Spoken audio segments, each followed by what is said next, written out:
Merci beaucoup, Monsieur le Président. C'est vrai que sur la banane, je n'ai pas du tout été convaincue par la prise de parole de la Commission. En revanche, et quand la Commission fait des choses utiles, je trouve que c'est bien de le dire, je trouve que sa proposition sur l'huile d'olive est une bonne proposition. C'est une proposition pertinente et d'actualité, et je veux le dire ici. Vous avez rappelé le contexte de la Tunisie, tout le monde le connaît.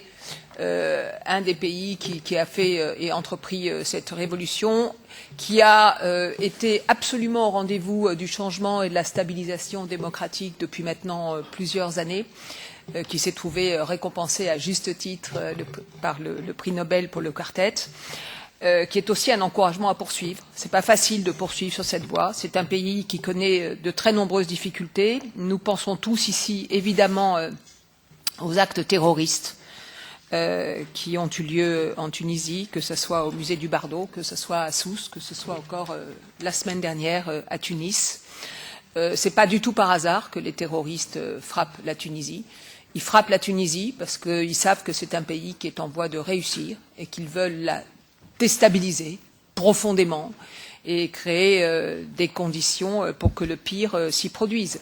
La Tunisie est donc confrontée à d'immenses défis, le défi du terrorisme, le défi de son économie qui va mal. Les actes terroristes du Bardo et de Sousse ont mis à mal le secteur du tourisme, comme vous le savez tous, qui est un secteur extrêmement important et pourvoyeur d'emplois en Tunisie.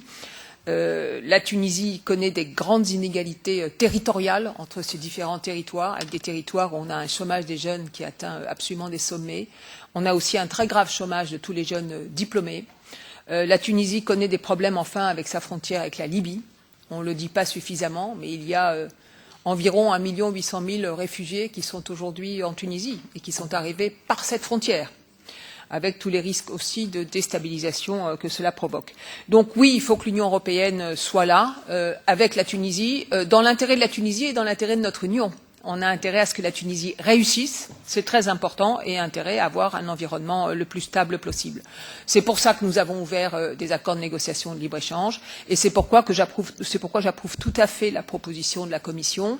La Commission propose non pas d'augmenter le tonnage d'huile d'olive qui serait exporté ou importé de Tunisie vers l'Union européenne, mais d'augmenter de 35 000 tonnes par an pendant 2 années consécutives l'entrée à droit nul d'une partie de l'huile d'olive tunisienne. Aujourd'hui, les Tunisiens ont droit à 56 700 tonnes. On augmenterait de 35 000 tonnes dès l'année prochaine et de 35 000 tonnes l'année suivante, soit 70 000 tonnes en tout. Je pense que c'est vraiment une bonne proposition de la Commission parce que ça peut se passer tout de suite. C'est pour le 1er janvier 2016. Donc je crois que notre Commission devrait soutenir. J'ai regardé si tout cela était de nature ou pas à déstabiliser le secteur d'huile d'olive européen. Et à la vérité, ça n'est pas de nature à déstabiliser ce secteur. Nous sommes le premier et le seul quasiment producteur mondial. 95% de la production d'huile d'olive, c'est l'Europe, avec quelques pays du bassin méditerranéen. Nous produisons des tonnages qui sont sans commune mesure avec ce que nous proposons de faire pour la Tunisie, 1 430 800 tonnes d'huile d'olive l'année dernière. Donc ces 35 000 tonnes, c'est tout petit, tout petit. C'est pas un volume d'exportation qui va croître, c'est uniquement une partie plus importante d'huile d'olive qui va être exportée à droit nul, donc ce qui sera bon pour l'économie tunisienne. Ça ne portera pas préjudice ni à nos amis espagnols ni à nos amis italiens. J'ai regardé ces questions-là avec des producteurs d'huile d'olive. Il faut savoir d'ailleurs que l'huile d'olive tunisienne, qui est de très très bonne qualité, est utilisée beaucoup en vrac pour l'huile d'olive italienne ou pour l'huile d'olive espagnole. Donc ça, c'est un élément à connaître.